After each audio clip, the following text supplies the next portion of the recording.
So yesterday we were discussing about immunoglobulins. We did two immunoglobulins, that is IgG and IgA. And today we'll do the other three types and a little bit of immunity as well.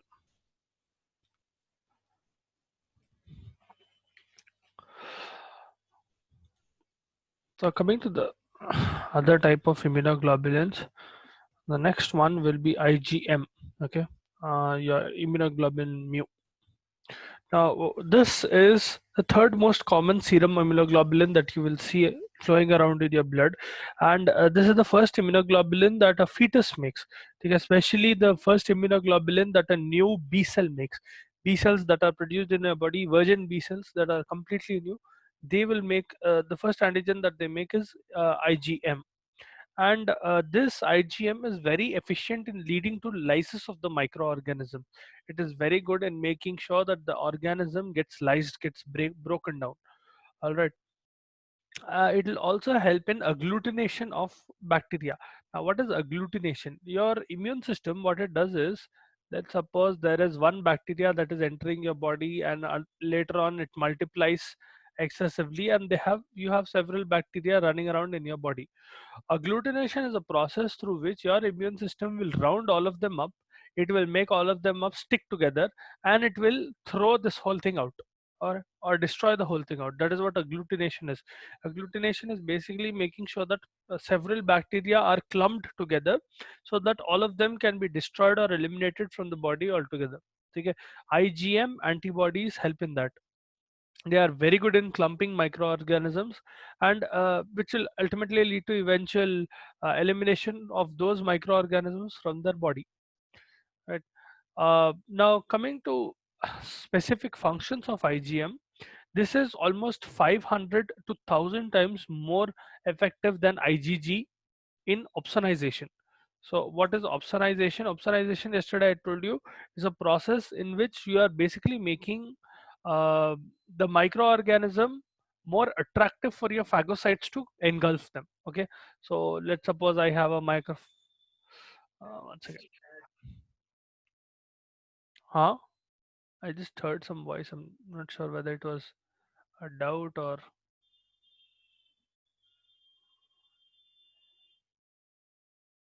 doubt. Hai kisi ko? I just heard some voice. I don't know whose voice it was.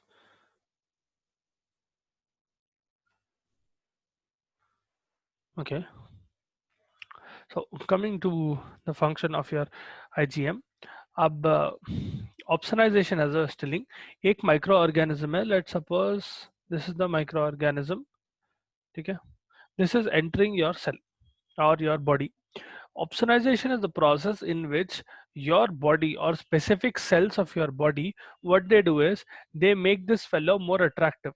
Okay, in the sense that your antibodies will go and attach to this microorganism, and it will make sure that a phagocytic cell comes and engulfs this microorganism. A phagocytic cell, like let's suppose a macrophage is flowing around in your blood, and let's suppose this bacteria comes to the blood, but the macrophage is not able to identify that microorganism very well.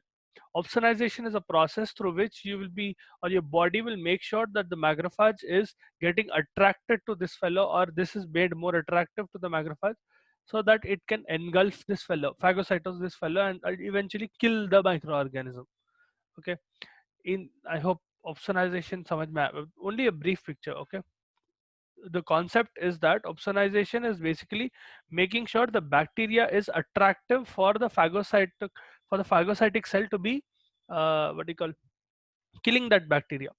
If a macrophage is running around, like macrophage will keep on moving around in your tissue space or in the form of monocyte. So in either senses, whenever there is a phagocytic cell roaming around, if there is a macrophage, your antibody will make sure, IgG or IgM, it will make sure that that microorganisms is very attractive to the phagocytic cell. It will basically make sure the microorganism is being engulfed by the phagocytic cell, so that it will get killed eventually. Now IgM is more efficient than IgG. Yesterday we went over IgG and IgA. So IgM is almost 500 to 1000 times, 1000 times more effective than IgG in opsonization. That is one point. Another is it is 100 times more effective in bactericidal action. 100.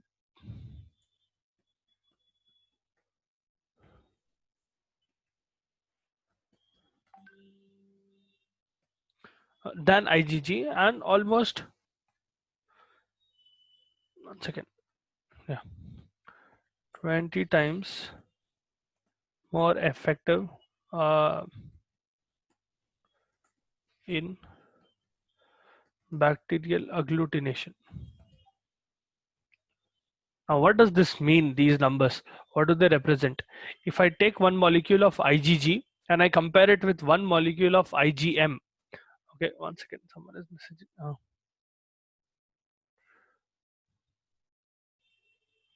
yeah, sorry about that.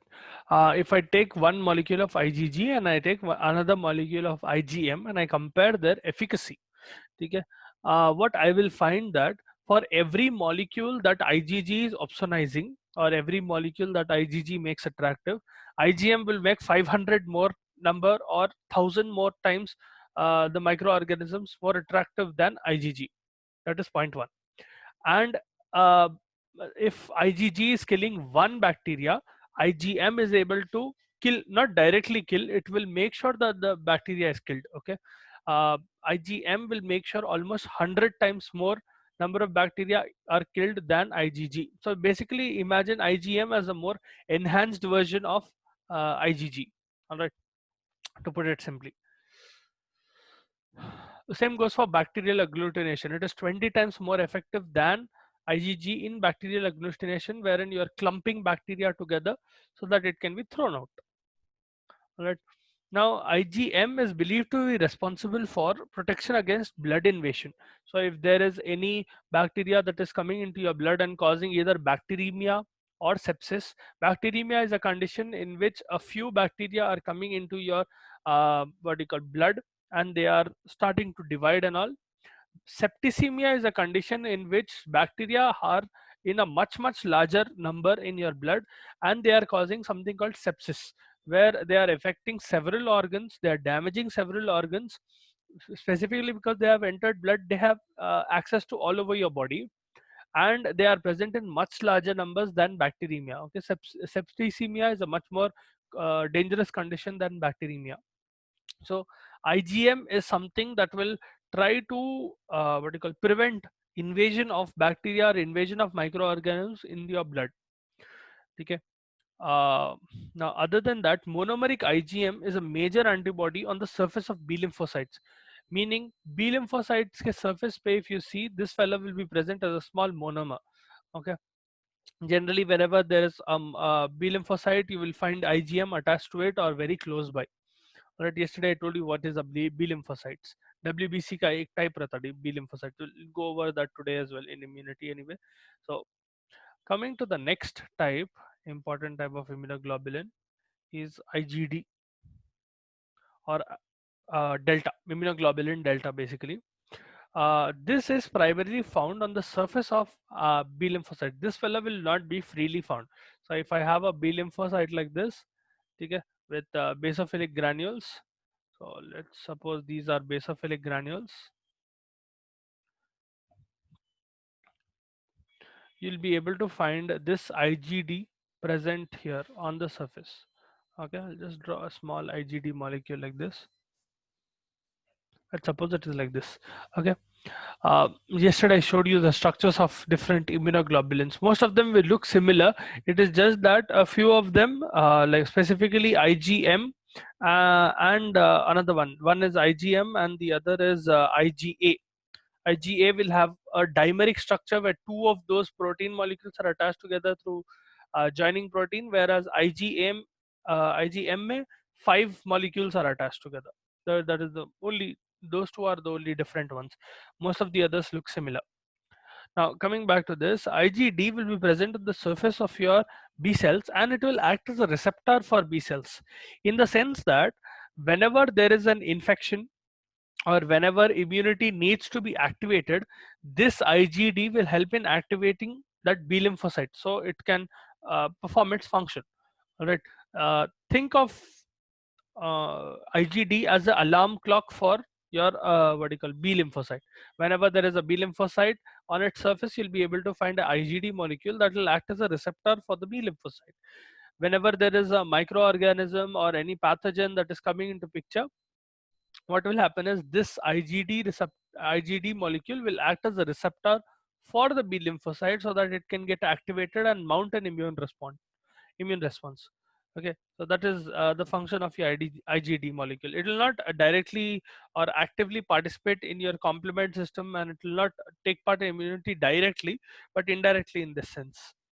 Okay, another thing is that IgD molecule, these are expressed when B cells exit your this thing bone marrow. So B cells will mature and they will come out of your bone marrow, hence they are called B cells. Okay, whenever B cells are expressed from whenever B cells are thrown out of your bone marrow or be secreted out of your bone marrow, especially going to the peripheral lymphoid tissue, you will study a little bit about what are peripheral lymphoid tissue once you come across lymph. But uh, well, peripheral lymphoid tissue basically refers to lymph nodes. Okay, your main reticular endothelium system say dur, whatever is there. So now in these tissues you'll be able to find B cells attached with IgD molecules. So these are primed for infection. Basically that is the main function of your IgD molecule, supportive function. All right, coming to the next one, IgE molecule or epsilon. Okay, this fellow is very important in case of allergic reactions.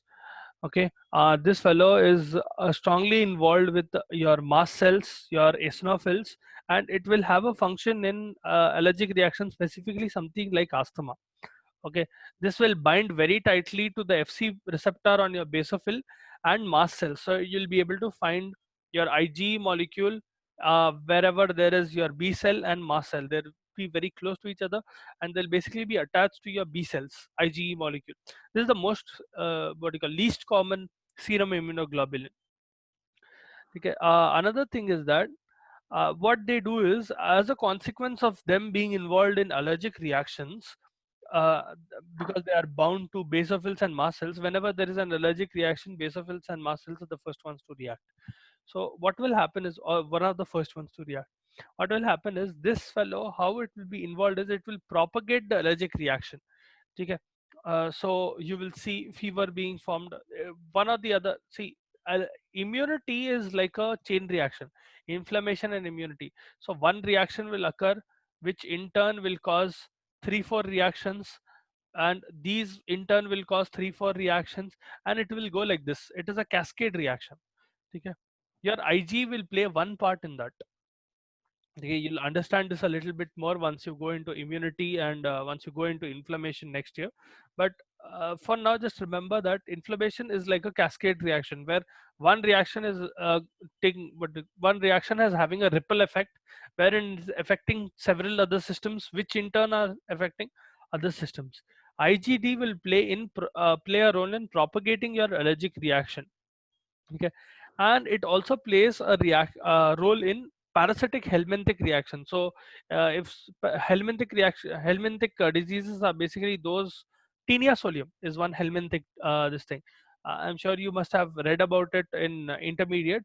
But Tinea solium, Tinea saginata, helminthic infections, those helminths are the tapeworms and all, right? Those infections may Ig will play an important role. What will happen is Ig levels will rise, and you can measure the Ig level for diagnosis of what you call parasitic diseases. I'm not telling that always whenever Ig increases you might have a parasitic disease, but in case someone is suspecting that a person has or a patient has parasitic disease, helminthic parasitic disease, in that condition you can simply measure the amount of Ig present in the patient, and you will generally find that Ig is very high in those patients. Ig is also responsible for anaphylactic type of hypersensitivity reaction. anaphylactic reactions are closely associated to allergic reactions. What will happen is, so I'm not sure whether you have seen any allergic person or not. नहीं तुम लोगों के class में I think yeah there were people who were having allergies, no? Okay, in any case, allergic reactions, severe allergic reactions are those uh, in which, or anaphylactic reactions are those in which a patient will have a very high fever. They will become completely red. ठीक है, fever might take some time to develop. From person to person this might change. Fever थोड़ों को होता, थोड़ों को थोड़ा time लगता develop होने, but you will generally see redness and rashes on their skin, and they will have breathing problems to the extent that sometimes in anaphylactic shock they will not be able to breathe at all, specifically because their epiglottis will inflame. Okay, their trachea and epiglottis, that area will inflame. जो pharyngeal area है, let's suppose this is the pharynx and the larynx, यहाँ पर the mucosal lining जो ऊपर रहती, this will inflame in such a way that it will completely get shut. So ऐसा रहा तो it will become basically like this. Okay, there is no chance for air to go in. So that happens in extreme anaphylactic reactions where you need to administer adrenaline immediately so that it can relax a little bit. Okay, anyway, it is a medical emergency. IgE plays a role in that kind of hypersensitivity and anaphylactic type of reactions. Now coming to immunity, so this is about your immunoglobulins. These play an important role in your what you call immunity. Now coming to immunoglobulins, sorry, immunity. Yeah, immunity can basically be divided into two major categories. Okay. Um, First of all, what is immunity? Immunity is basically the defense of your body. Okay. Whenever there is a pathogen or a foreign body that is coming into your body, what will happen is your immunity kicks in and it will try to defend your body against that foreign pathogen or that foreign object or foreign microorganism, whatever it is. All right. Now, when we talk about immunity, there are two different types of immunity that are interdependent on each other, in the sense that one will be responsible for the other's function and the other will help in the first function. Okay, the function of the first one. तो ऐसे चलता. Mainly आपके immunity के characteristics क्या रहता? It, see, what your immunity does is it will first of all identify a pathogen. Whenever something is coming from outside, it will identify it, that is recognition भी बोलते हैं उसको, and it will be very specific to that antigen. It will mount a response against that antigen and it will try to remember that antigen, in the sense that if there is any what you call any chance that that antigen is coming again in the future. So let me give you an example through, let's suppose a bacteria. Let's suppose this bacteria is coming into your body. The first thing your immunity does is recognize this bacteria. Okay? First of all, you have to recognize an enemy to do something against it. So your body will recognize this first. After that, it will mount an immune response where, so let me write this here like this. So an immune response is being mounted, okay, against this, right? Other than that, what it will do is it will try to remember your some of the immune cells. They will work in uh, remembering, or you can also put it as memory cells. Okay, you will have specific type of B lymphocytes called uh, memory lymphocytes or memory B cells. Okay, now what these fellows do is, this is part of your immunity. अब ये क्या कर रहा, it is making sure that in case in future this, let's suppose, happens in a baby at the age of 1 year. Okay, 1 year old. Now if that same bacteria is coming again at around 5 year old, this immune reaction will be much more stronger and it will be much more faster, specifically because of memory B cells, because this fellow will start acting very quickly on this bacteria. You already remember how that enemy works, so you'll be able to give a better response to that bacteria or to that pathogen. Okay, that is one important aspect of your immunity, but for that you need to have the infection for the first time. Okay, so this is how these are some of the most important functions of your immunity. ठीक है, immunological memory भी बोलते हैं उसको, the last part को. Now, depending on the way memory works, it is divided into two main types. Okay.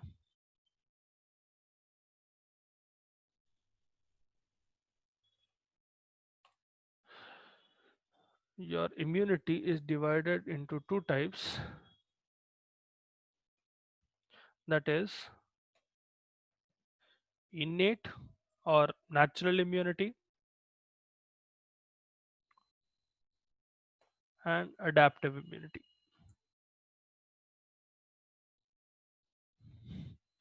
Now, what is the difference? Innate immunity is basically a very immediate defense response, in the sense that it is also non-specific, meaning, uh, let me put it this way. Let's suppose you have a normal human cell, okay, and you have a bacteria versus you have a virus. Okay, let's suppose you have a virus like this, bacteriophage. Okay, you have a bacteria here and you have a bacteriophage here, the virus. All right, and suppose the bacteria looks like this, and this is your normal human cell. This is human, this is bacteria, this is virus. All right. Now, non-specific type of immunity, your innate immunity, let's suppose your innate immunity looks like this. Okay, one cell of your innate immunity. It will be able to differentiate between a human cell and what do you call your pathogen, but it will not be able to differentiate between pathogens. Mane, basically, if a bacteria is coming, it will react the same way. If a virus is coming, it will react the same way. Innate immunity will always react the same way to any pathogen that is coming. If there is a foreign body, it will act the same way. It will not be specific type of immunity. Okay, someone's mic is on. Akansha, do you have a doubt?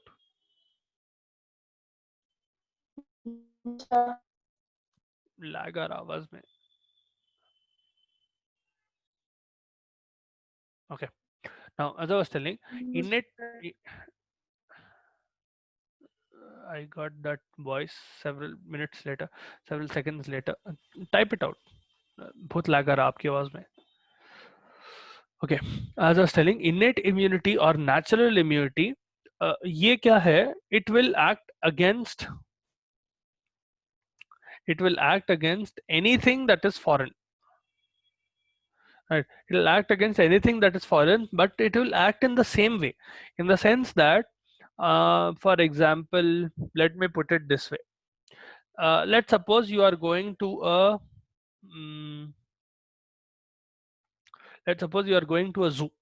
Okay, and what do you call, you enter a what do you call, you enter a cage which has animals and all. Now you'll be able to differentiate between what is human and what is animal. But if it is a child, let's suppose, they might not be able to differentiate. They will be definitely be able to differentiate between human and animal, but they might not be able to differentiate between animals. Okay, I'm telling a very, very small child. Okay, for them everything is the same, everything is non-human. Your innate immune system will work something like that. All of your innate immune system will respond to pathogens or to foreign objects in the same way, irrespective of the type of that bacteria. Innate immunity, passive immunity, natural immunity are the same. Innate immunity and natural immunity are the same. Passive immunity thoda alag hai. We'll come to what is passive and active immunity. Technically true, but उसमें थोड़े classification अलग आता. Anyway, I'll tell you what is happening here. Innate immunity and your natural immunity are the same. आपकी inborn immunity जो है, that is innate immunity. Now,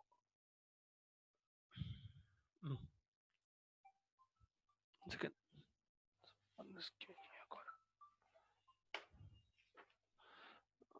hold on 1 second. Hey, sorry about that, guys. Right, coming back to this thing, as I was telling, innate immunity will not differentiate between the different types of pathogens that are entering into your body, but it will respond in the same way to bacteria or to virus or to any other foreign body. You'll understand how. So the components of your innate immunity will basically include Let me put it this way. ठीक है, आपके general barriers in the sense that things like fever, your genetics, the physiology of your body, the nutrition you take, all of those will constitute general barriers which are a part of your innate immunity. All right. Depending on whether or not you're taking good nutrition, your immunity will work properly. Depending on your health, your what you call immunity will work properly. Whether or not fever is occurring, that is a type of innate immunity. So that is the general barrier. Then physical barriers. Physical barriers क्या है? Things like, yeah, yeah, innate and natural immunity are the same. Innate मतलब inborn है, right? Physical barriers will include something like skin, your mucous membrane, your blood-brain barrier, your gastrointestinal tract, right, which has gastric acid and bile salts and gut flora. All of them will have a physical effect, wherein if a pathogen is coming, it is able to physically stop that pathogen or physically harm the pathogen. Agar acid hai, to it will physically dissolve the pathogen, or if it is like something like skin or mucous membrane, skin will simply not allow pathogens to come through it, and mucous membrane will get what you call, what mucous membrane does is, let's suppose you have a mucous membrane like this, okay. Okay, let me do it in yellow so that as a mucous membrane, and let's suppose there is one bacteria or pathogen or something that is coming across it, as a, what will happen is this mucous membrane will secrete more amount of mucus, and it will surround this pathogen or that bacteria. What will happen is when you have excessive amount of mucus, you'll either spit it out or you'll cough it out. That is one physical barrier that you have. Okay. Then there are chemical barriers.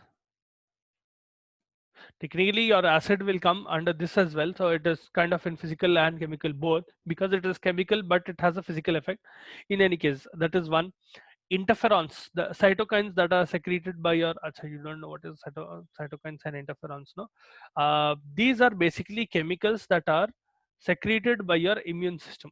Okay, especially your immune cells, they will secrete a few special type of chemicals. Okay, they are, one type of that chemical is interferons. This will be a much more easier if you have gone through lymph, but okay, okay. Interferons are a type of chemical that are secreted by, for example, let me put a picture for you. Let's suppose एक bacteria, एक pathogen ऐसा अंदर आ रहा, ठीक है? In response, your body cells, let's suppose you have cell lining like this, ठीक है? Anywhere in your body, some epithelium, and this bacteria is coming and trying to damage this epithelium. What will happen is this epithelium in turn will call for help. This call for help will happen in the form of inflammation. This inflammation will call other cells of inflammatory cells, basically something like your neutrophils will come, your lymphocytes will come, your WBC cells will come, basically here your mast cells, your monocytes, all of those people will come, and they in turn will start secreting different things. Okay, some chemicals which will create changes not only in the epithelium, but they will also attract other immune cells to come into the picture. This will all happen in inflammation. You have inflammation next year, you'll understand this a little better in next year's inflammation, but for now just remember that it is basically a process where you are calling other what do you call, immune cells. So think of it this way: there is a shop and there is a robber coming into inside the shop. So immediately the owner of the shop is dialing 100 and they are calling police. Okay, and if it is a big robber, or let's suppose it is a gang of robber, the police in turn will call CRPF, or they will call what do you call, other people as well. And let's suppose there is a fire or something that is going on there, they'll call the fire brigade, they'll call ambulance. All of those people will keep rushing to that single shop where the what do you call, so in this case the robber or that gang will be the bacteria. Okay, that is your immune response. Now the way they are calling, okay, यहाँ पर what we are using is they are using a phone and calling, right? Your immune cells will communicate and secrete those kind of messages using a few chemicals. One of that type of chemical is interferon. Okay, I hope you understood that analogy. Though it is far-fetched, that is one of the most basic ways I could explain that. One second, let me just take your attendance.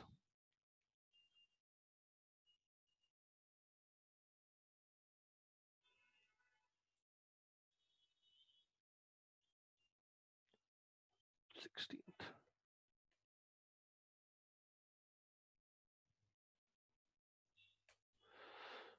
Adnan, Akshara, Alan, Archana.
Yeah, I'll just repeat the people who are present. In case you have missed your name, do let me know. Adnan, Akshara, Alan, Archana, Kirtana, Rijum, Elizabeth, Jagdishwari, Jyoti, Dasru, Lovely, Moiz, Mohan, Raifuddin, Sri Lakshmi, and Amba. Total of 16 people. कोई miss हुए? Yeah, they are like 17 है ना? कौन miss हुए? आकांक्षा miss हुई क्या? हाँ.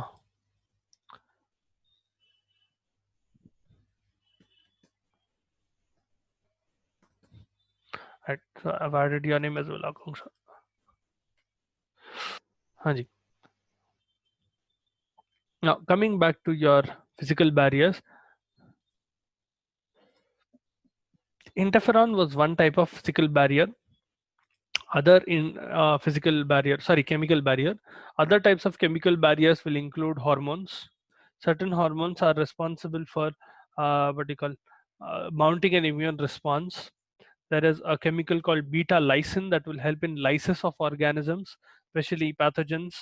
And you have fibronectins or fibronectins, either way, fibronectins. And you have something called bacteriocins. All of these will play a part in your immunity in the sense that it will uh, activate your immunity in a way. Okay? Also, something like lysozyme. Lysozyme is present in your sweat and tears. Okay? It will make sure that your sweat and tears are not getting infected by um, particular bacteria. It will make sure that the pH of your sweat and tears is such that, or the chemical composition of your sweat and tears is such that infection does not occur, or at least it will try to do that. That is one of the chemical barriers of your immunity, especially in tears and, yeah, and tears and sweat.